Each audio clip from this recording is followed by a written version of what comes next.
Hi guys, my name's Seb Tudor, I'm the man on the Silver Mountain and welcome back. Now today I wanted to talk about a specific string of comments that I received after my Brexit extremism video that I did last week. Mostly because there was one individual who it seemed to really strike a chord for, and firstly there was an awful lot of just comments flying in my direction.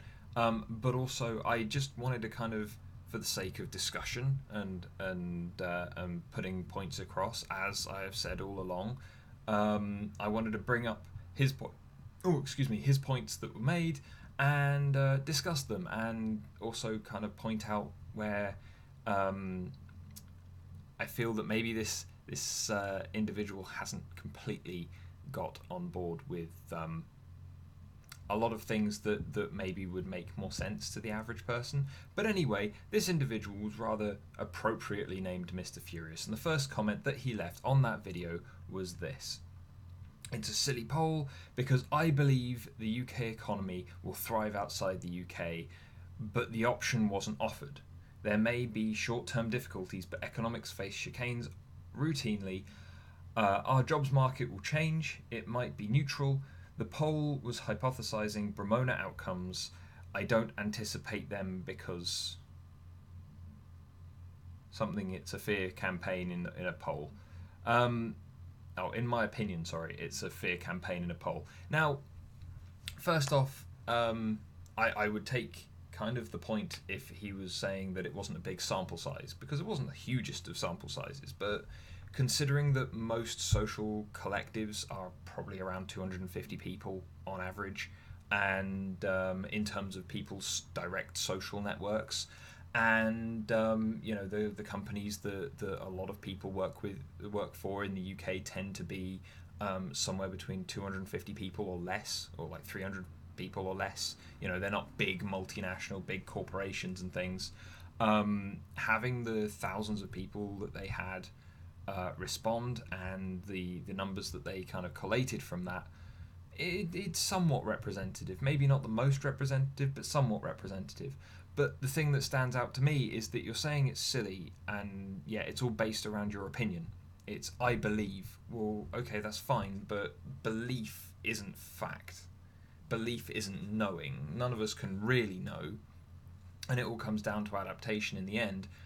But there's a difference between having a situation that you've got a good kind of leap on from, and having one that is going to be hazardous or more kind of problematic as we go on. But anyway, moving on to his next comment, because there are a lot of these. Why is anyone paying attention to these silly loaded polls? Well, as said, if you were arguing that it's a small sample size compared to 64.1 million people, then yeah, okay, fine, that's a point that you could take, and I'm being generous and giving it to you there. But saying that it's silly or that it's loaded just because it's small is an inaccurate assessment.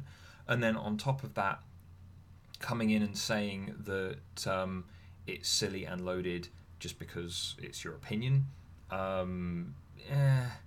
it doesn't really back up what you're saying an awful lot. But these get worse, guys, so let's keep going. In which case he says, you are repeatedly trying to insinuate that Leave voters are driven by feelings, whereas those young voters know how to reason. Chief, you've got that bass awkward. You're listening to James O'Brien too much. First off, I don't actually listen to James O'Brien. I'm not really a big talk show guy, personally. If I'm going to listen to the radio, then it's probably going to be the music radio station or something like that, where this stuff doesn't really get brought up. But then again, I don't really listen to the radio all that much in and of itself, because there are far better sources for both entertainment and for news and information than the radio nowadays anyway. So I know who does listen. I know a fair few people who do listen to LBC and James O'Brien and everyone else, all of the other talk show hosts on there, of various sorts, including Farage and Hopkins and whoever else. But there you go. What I actually said in the video, if you had actually taken on board all of what I was saying, was that the Leave voters their main argument was around feelings, whilst the main Remain argument was about economics. Both sides were working on feelings. I did say this in the video, where it was the Leave voters are very much compelled by more aggressive feelings that tend to be a us versus them push away in regards to their extreme, whilst the extreme for, as shown by the data from that YouGov poll, from that YouGov research, suggested that the emotions behind the Remain side were far more collective and compassionate and conscientious, rather than purely us versus them. The us versus them seemed to be far more responsive, and in less than 20% of the individuals who actually took on board and replied to that piece of research. So there's that. The next one though, and this was where I thought it ended, but he goes, you should develop some healthy skepticism of authorities. I'm from the government and I'm here to help. In which case I'm like, well, I was asking questions, and for anyone that's watched all of my videos, I do ask questions, and you're espousing the government position here. So me questioning it, me putting up an opposition, me still sticking to my side of the debate and evolving it as things have progressed, with both current affairs and with new developments on both the negotiations and the other legal sides of this, or the other economic sides of this, I would say that actually I'm kind of being healthily skeptical of both authorities and of individuals who are espousing the beliefs of authorities. So what you mean by this seems to be much more kind of like your first comment, where you were putting your own opinion across. You're suggesting that I should be skeptical of authorities in terms of I should be skeptical of people who don't believe what you believe. You're very much slanting this from your own perspective, and that doesn't seem to be doing you a lot of favors with this. But anyway, as a result, I thought this was it, because when I was looking at it on my phone, when I first had it ping off and tell me that the comments had come through via email, I thought that was it, and as a result I was like, okay, someone's been a little grumpy with me about the way that I've said it. Fair enough. But his comments seemed quite emotionally charged. They seemed, as with this one, seemed to be very slanted from his perspective, instead of a more overall kind of approach to it. And as a result, I thanked him for his comments, because anyone that's engaging with my videos, whether they've got something nice to say or something that's not nice to say, I am willing to take a look, I'm willing to listen. The people who I have some kind of misgivings over are the ones who are just going to spam stuff. But thanks for taking the time, thank you for the comments. They were interesting to me. It was interesting to see the response, and yet I felt that they were somewhat exemplary and of the things that I had been talking about in that video, of the emotional charge, of the slant in perspective. And so as a result, thank you for watching the video, and thank you for taking the time. The thing is, that wasn't where it ended, because apparently this individual, Mr. Furious, had thrown so many comments up that after, I think that was the fourth one there, it had decided that this person was just spamming the video. And so when I actually came to the dashboard and took a look at things after the fact, when I next came in and sat down at my desk here, there was a whole collection of other comments that it had decided was spam and hidden. And as a result, I wanted to move on and then address all of those as well, as they get somewhat more vitriolic. But he goes, you're misinterpreting the boldness of the older generation. They know that the Ramonas are selling a lemon and relying upon fear. Older people have seen through the shit lies and fear-mongering and are reporting their experience, not their feelings. Well, actually, we'll get onto that in a second.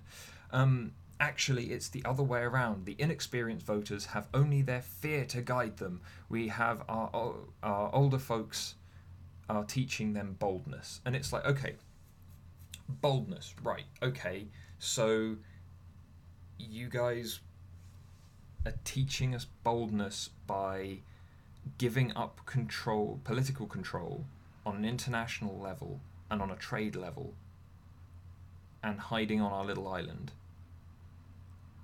For why?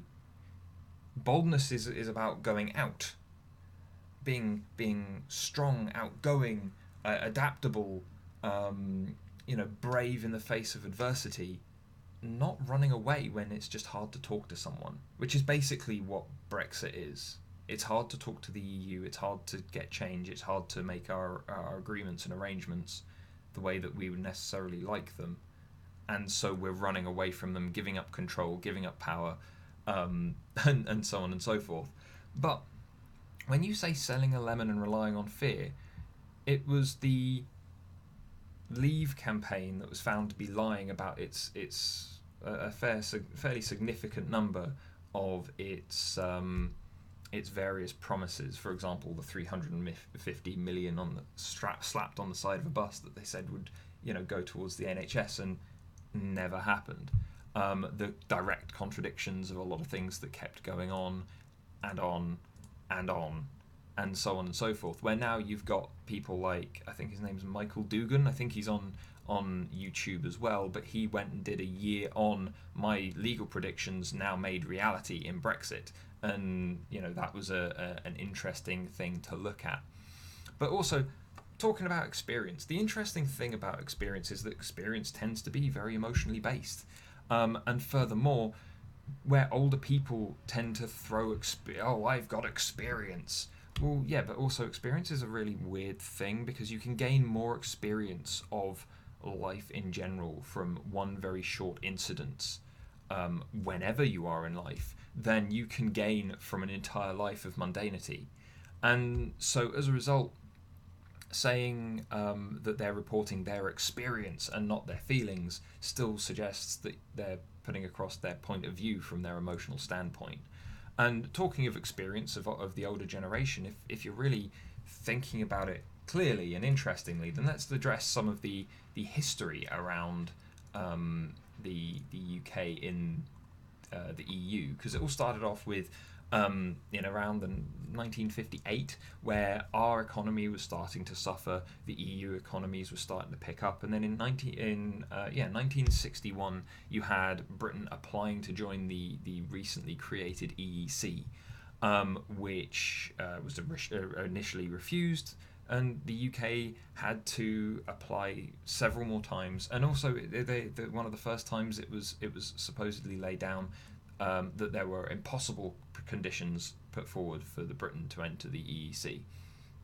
After a couple more applications, we eventually got in 1973, where Britain joined the EEC, and then in terms of staying in the European Economic Community, where it was very much pro-market, pro-single market versus anti-single market, you had a really interesting shift around, where you had this argument again, where you had the country split in two and arguing between the individuals who were for the market and against the market, and the people who were for the market were winning overall, because they were facing a very substantial economic problem, which in 1975 was kind of put to bed around the EU or the EC community problem, where it was like, look, we're putting an end to this 14-year controversy about Europe, and we're going to settle it, and we're going to run forward and work with the EU to solve our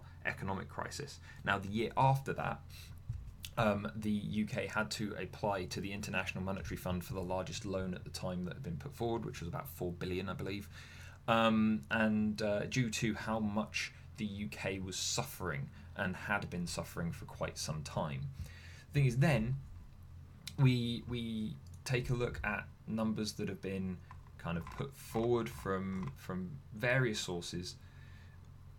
The one that I'm looking at right now is a rundown from the Financial Times, and it shows the trend line from 1958 up to the current day, give or take, and it is only after about 1968 that we see any kind of proper upturn in kind of the UK GDP, but then it's only after about 1975-76, after that stabilizing loan from the IMF, then we see a big kind of very swift raise and plateau of the UK economy to not only kind of catch up with but also surpass those of places like Germany, Italy and France, who were some of the largest member states at the time.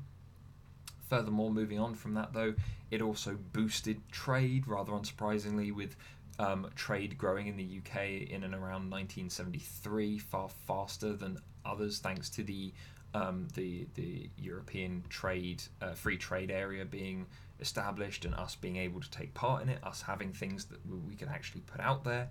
But as a result of this also kind of started to change the landscape, because as technology was developing, we were able to put out things like cars and fuel sources and things like that, but over time that wouldn't be sustainable, and our economy did change. As you say, we've got this kind of shift here, but then the fallout now was that over time you had that kind of, the more we grew from our EU membership, the more we put in, we became a main contributor. We were contributing under the amount from France and Germany, but that still leaves us in the top three, and so as a result you had this long kind of run up to it. But then we're getting into the 80s and we're seeing the Thatcher period, where she started making all kinds of problems around Europe by, in one direction, going strong Europe, and the other way, and we ended up getting a budget rebate under her because that's fine, good job. She stood up to the organisation that we were part of. I can't, as much as I may not agree with Thatcher on a lot of the things that she put forward in a lot of ways, there were a fair number of things that she did just as a strong kind of immovable leader that we don't have as in our party politics and in our leaders anymore. But then we've seen the various economic crashes afterwards, but the pickup has always been aided by the fact that we've got this solid set of free trading partners that has been able to progress. Then we ended up coming out on top when the EU started going into circulation, because we kept our own currency, we held it high, and we maintained it as this really good kind of stepping point between international currencies coming to the UK and then being moved across into the EU, which is why London became such a big financial kind of powerhouse. And this is where an awful lot of our exports turned into things like information or into financial services rather than anywhere else. And then 2004 you had a 10-country enlargement of the EU, which only really actually helps overall, because it means that then we've got these larger numbers of trading partners that we can take advantage of their markets and things like that.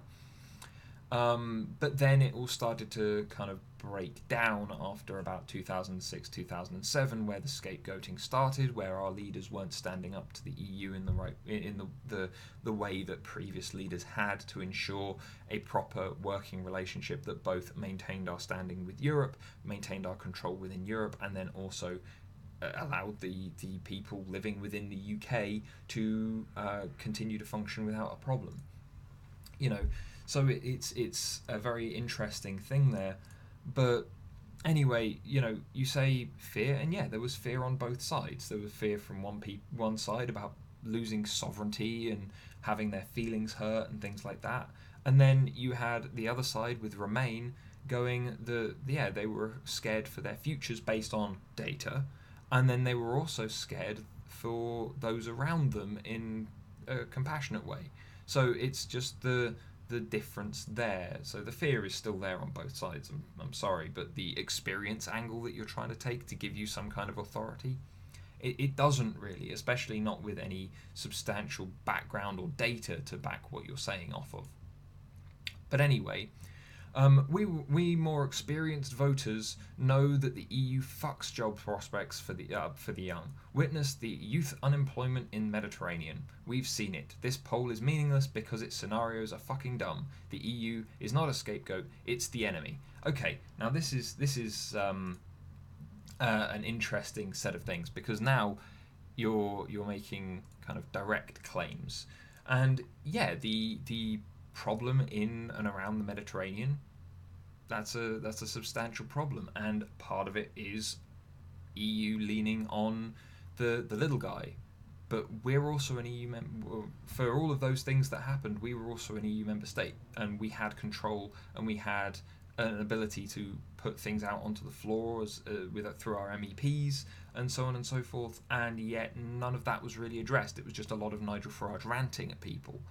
And so, now let's take a look at the actual impact, where we're seeing the UK economy starting to feel the pinch after the Brexit vote, where we're losing very important members of staff within the NHS. We're seeing job cuts within various manufacturing industries, thousands of jobs being lost from Vauxhall, from Peugeot, from Ford, all being produced within this country. One of the small areas of manufacturing that we're still seeing. We're seeing an over-dependence in things like slaughterhouses and farms and general kind of almost factory food production conditions that are very dependent on EU immigrants for their labour. We're seeing people being lost from the NHS. We're seeing the banks saying that they're potentially losing around or moving 9,000 or so jobs from Britain out into mainland Europe, especially from large groups like Standard Chartered, JP Morgan, Goldman Sachs. You've the Citigroup. You've got a huge number of banks moving their staff elsewhere, and then on top of that, you've got the people who are educating your children, educating the next generation of people.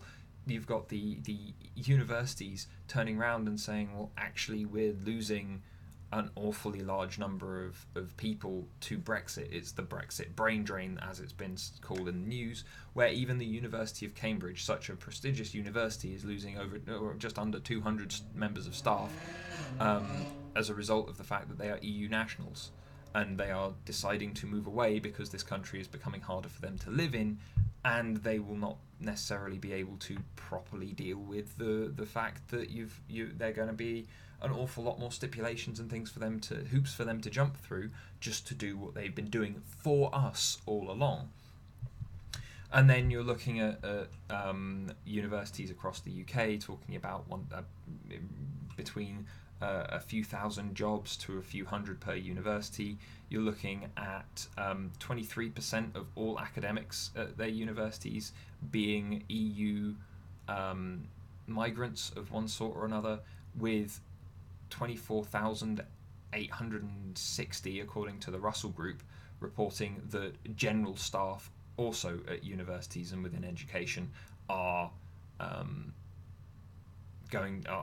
EU nationals. And so as a result, you're looking at, you should be looking at these numbers and seeing those are substantial numbers of jobs to be lost from industries that are very important, especially considering that universities are research areas and areas that actually then push forward for things like manufacturing for the economy and stuff like that we kind of need.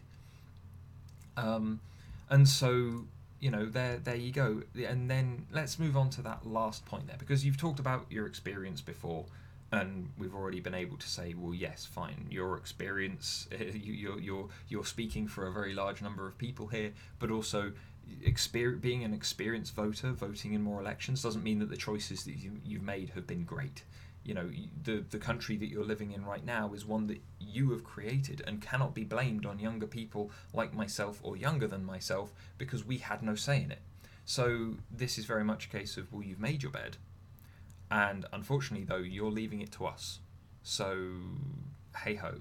And the fact that we're relying on the EU for a lot of these industries that you don't have a lot of UK-born individuals going into, considering you've seen a significant uptick in people enrolling in university thanks to the efforts of both Labour and the Conservatives in regards to trying to get more people into university as a form of enrichment, but also by potentially devaluing various qualifications.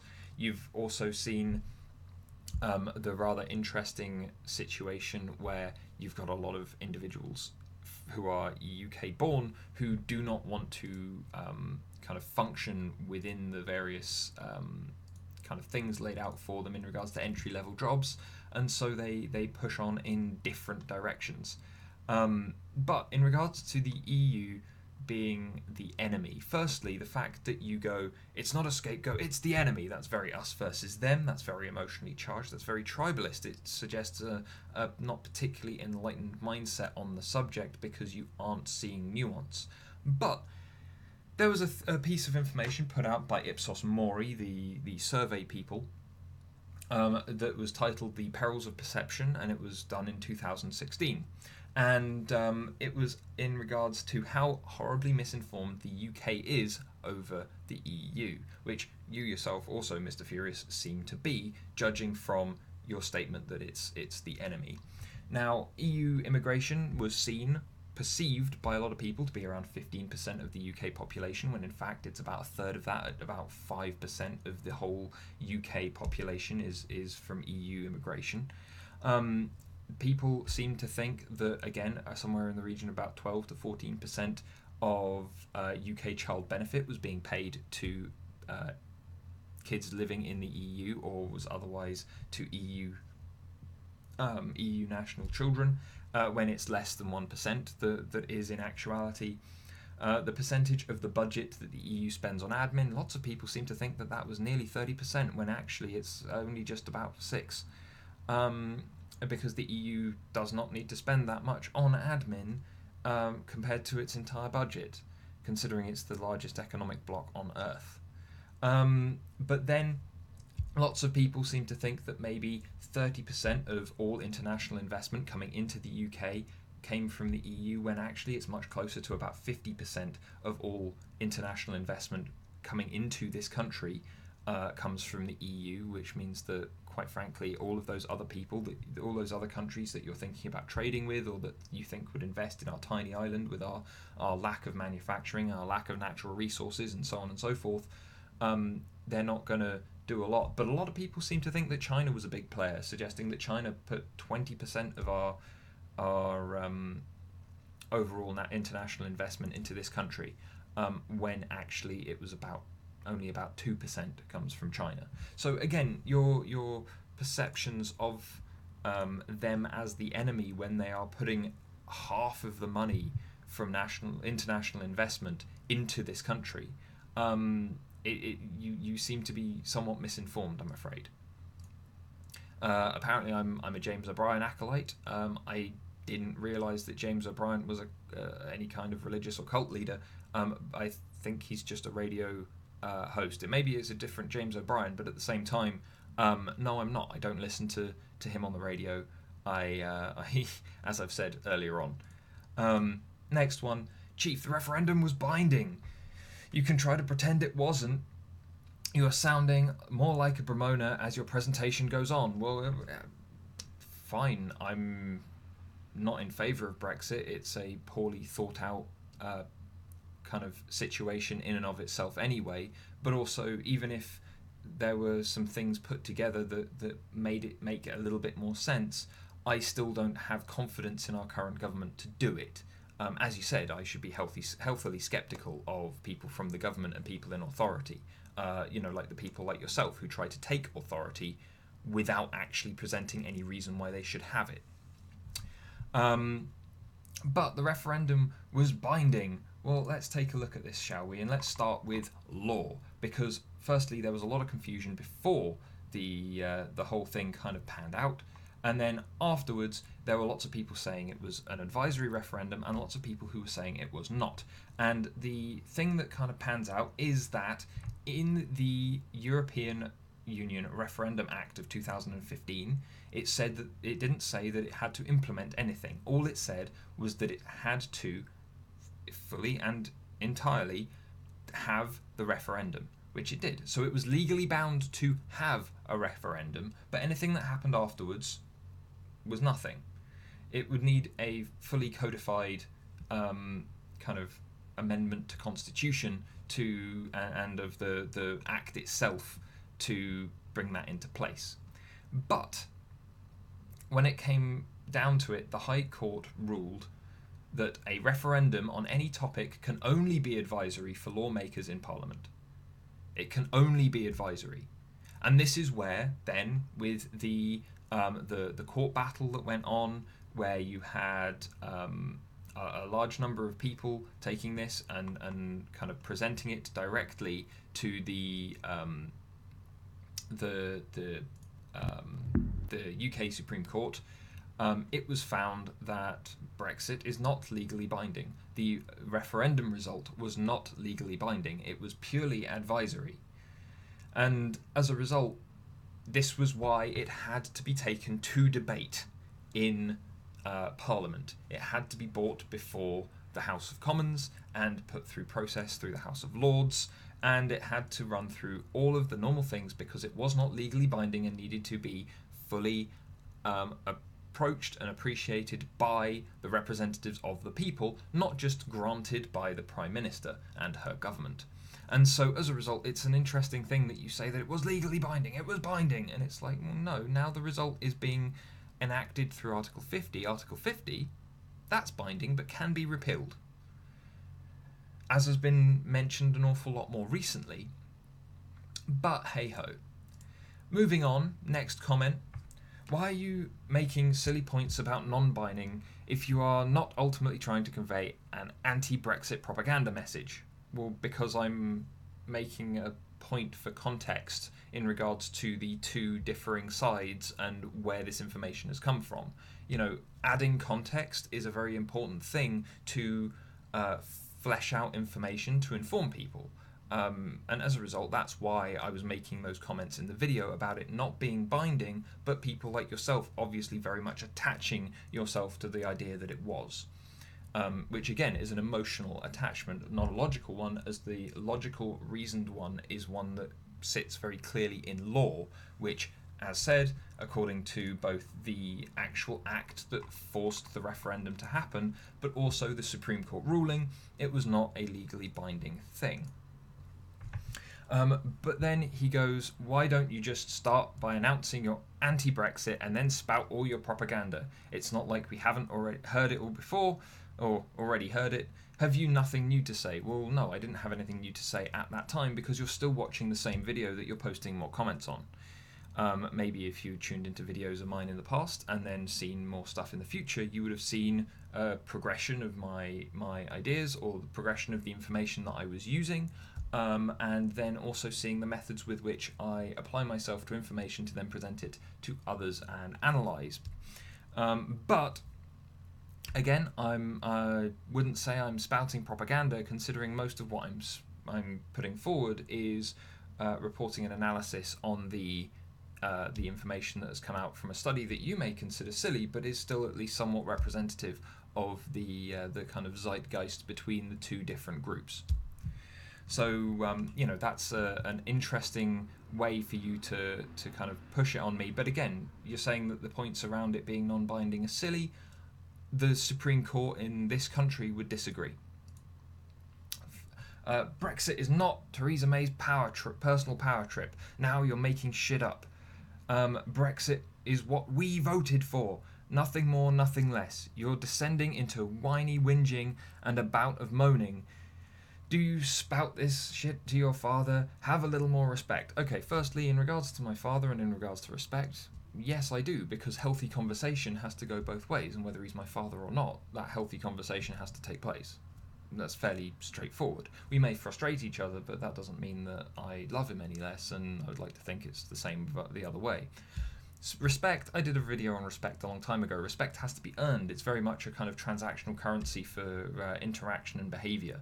And so as a result, though, I can be gracious and civil, but that doesn't mean I necessarily need to respect things, especially when that respect, which you seem to want to demand, has no reason behind it, and especially when there's no authority there. Even respecting authority, which you have quite accurately pointed out, I should be skeptical of authority and not necessarily respect them instantaneously just because of what they are.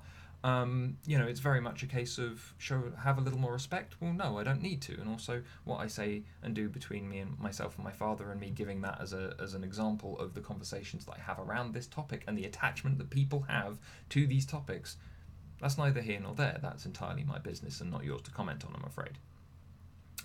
But furthermore, it's what we voted for. Let's take a look at those numbers, shall we? So within the UK, we had actually a fairly odd split, whereby you had Remain voting in the 16 million mark, you had 17 million voting for Leave, you had 18 million who had not registered for the electoral roll in spite of the fact that they were eligible to, and you had 12 million who were eligible to, had signed up for the electoral roll but then hadn't voted. And there are numerous reasons why, but in fact that still means that the will of the people for an entire country is being based on only just about a quarter of the population. In which case, it's not really what we voted for, is it? It's what you voted for. And this is again why then, moving on to the Theresa May mark, you see her making all kinds of backpedals, all kinds of odd decisions, all kinds of pushes for very authoritarian things, which, as someone who seems to be in favour of an anti-Brexit role and an anti-Brexit move, I would suggest that maybe makes you want a smaller government influence, and yet May is very much focused on a larger government influence whilst also dissolving government assets like the NHS, which we all rely on. In which case, though, the interesting thing is you're saying that it's what we voted for, when no, what you actually mean is it's what you voted for. And in regards to Theresa May's personal power trip, it's been pointed out that she keeps saying that it's her, not even her party, that are the ones that she seems to suggest are capable of having Brexit be achieved. And yet at the same time, we're seeing that she's being warned to veer clear of kind of removal of Euratom. Even Tories within her own party have kind of shifted against her to make sure that she's not cutting off her economic and scientific nose in spite of her political face. You've had an awful lot in regards around to kind of discussion and floating around the information around the fact that the EU negotiators have left the opportunity to back out of Brexit on the table, and they have said that they are not going to remove it anytime soon. They have also said that they are willing to negotiate on an awful lot of things, but obviously we're now the little kid. We are the tiny island that is now having to directly deal with a much larger collective, and we are only us as an example of the stupidity and the damage that we are doing to ourselves is only being highlighted by how strong the EU is now continuing to be. But anyway, your last point, the EU, the fastest shrinking anachronistic economic protectionist bloc in the world. That's not actually entirely true, sir, because if I just quickly go and take a look at this, in June, only 2 months ago, sorry, I'll leave that comment up. In June, only 2 months ago, we found that the UK economy, after the Brexit vote, had fallen to the bottom of the performance in the EU Growth League. You know, our growth has dropped very, very considerably to only being a 0.2% increase overall, compared to an awful lot of others, where others, like even small countries like Romania, Latvia, Slovenia, are all at the 1.5% growth mark.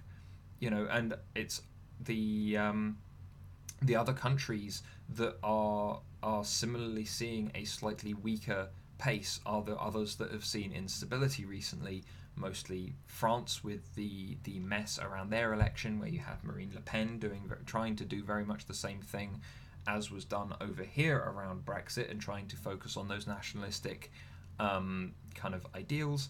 And then also Greece, who has been in trouble for a long time. Both of those countries both only saw a 0.4% increase, but that's still substantially higher overall than what we have seen, considering that these are percentages of their own GDP. It's for Greece to pick up again to that extent is quite substantial, and for France to still have that roll on is again still quite a substantial thing. But again, you bring this up and you don't have facts or figures to deal with it. As said, only a few years ago we had an increase in the EU by 10 countries, many of which are also seeing the kind of increased growth that the EU has brought, as being part of a very large overarching kind of economic bloc, the largest on the planet. They're seeing a benefit from it, and so as it moves forward, you're going to see those countries continue to either do well, or if they lose out like Greece did, it's going to be because they've got a breakdown in their various industries. Greece became very, very tourist focused, and yet the problem with that is that means that Greece doesn't have a leg to stand on if tourism doesn't kind of continue to flow to them. And especially with the recession, the global recession that happened, that shook every single form of financial market, it really shook up Greece because then people weren't traveling. That was one of the biggest contributing factors to the kind of monetary influx to Greece being so hugely affected. They had several years of just no one coming to see them. And then on top of various other issues around their politics and around the way that they dealt with stuff, it exacerbated the problem, sure, but it still has not been as cut and dry as just going, look, this is what the EU does and it's bad. The numbers suggest otherwise, and it suggests especially that since we have started to distance ourselves, we have dropped very considerably, considering that for the longest time, as much as people want to scapegoat the EU for various different things, we have been misinformed by a lot of people because it was an easy scapegoat. And then on top of that, the numbers don't lie. The numbers being put forward are quite substantial and revealing in what they show. But hey, I don't think I'm necessarily going to have convinced Mr. Furious here with his obviously very steadfast position on this, as disrespectful as he was with it, unfortunately. But what it comes down to, guys, is what do you think? I've just laid out all of the extra information to try and deal with the issues that Mr. Furious here was having. Is there anything else that you guys would like to add? Or anything else that you guys would like to put forward as a comment as part of this discussion? Please let me know.